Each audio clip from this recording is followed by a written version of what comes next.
এয়াই হ'ল যোৰহাটৰ শ্ৰী শ্ৰী ৰামকৃষ্ণ সেৱা আশ্ৰম। আজি ইয়ালৈ আহিলে এটা বিশেষ দিনৰ কাৰণে, যিহেতু ইয়াত দুদিনীয়া কাৰ্যসূচীৰে 130 সংখ্যক জন্ম জয়ন্তী আয়োজন কৰা হৈছে।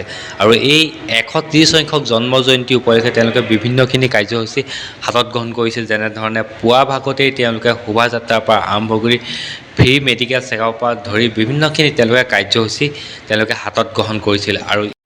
আৰু এই জন্ম জয়ন্তী উপলক্ষে ৰাইজলৈ আগবঢ়ালে এটা ভাল খবৰ, যিহেতু ইয়াতে নিৰ্মাণ কৰি থকা হৈছে এখন স্কুল।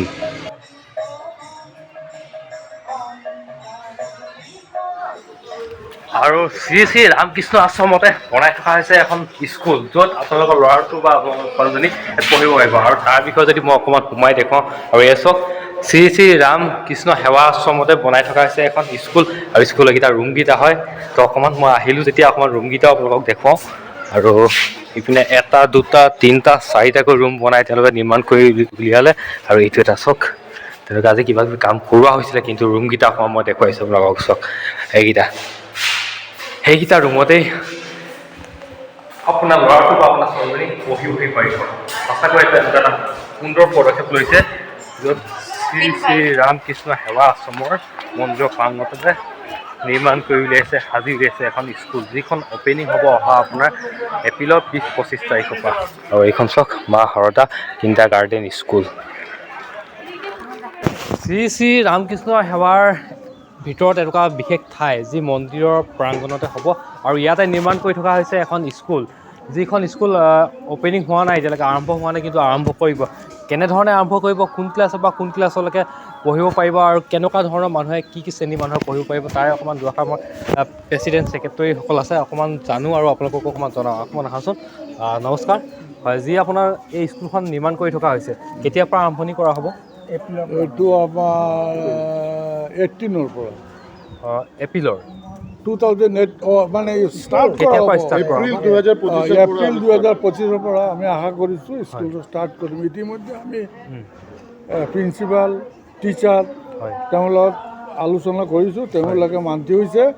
আৰু ষ্টুডেণ্টটো আমি অলপ পাইছোঁ, প্ৰায় 20-30জন ষ্টুডেণ্ট পাইছোঁ।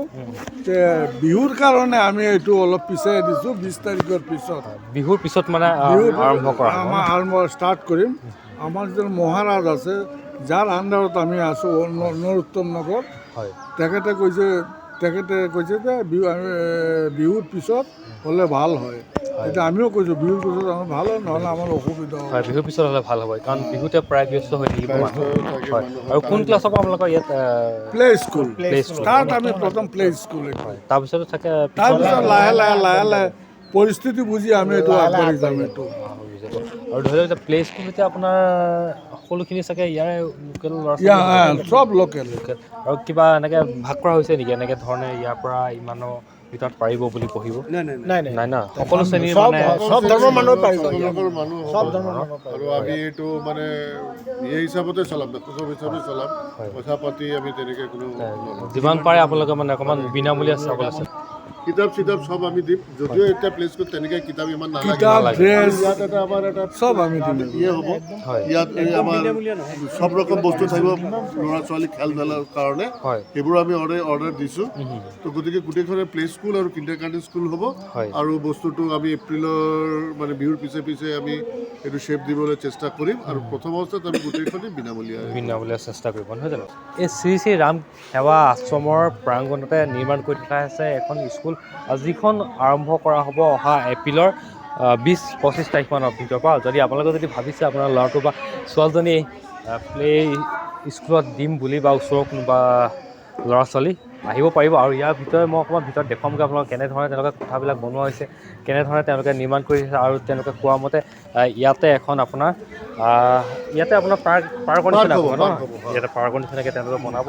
আৰু যিমানটো পাৰে মানে এই সেৱা আশ্ৰমৰ মন্দিৰৰ প্ৰাংগণতে স্কুলখন নিৰ্মাণ কৰি থকা হৈছে। আৰু হ'ব আপোনাৰ অপেনিং বিহুৰ পিছতেই। যদি ভাবিছে আহিব পাৰিব ইয়াত নতুন অপেনিঙৰ কাৰণে। আৰু ইয়াত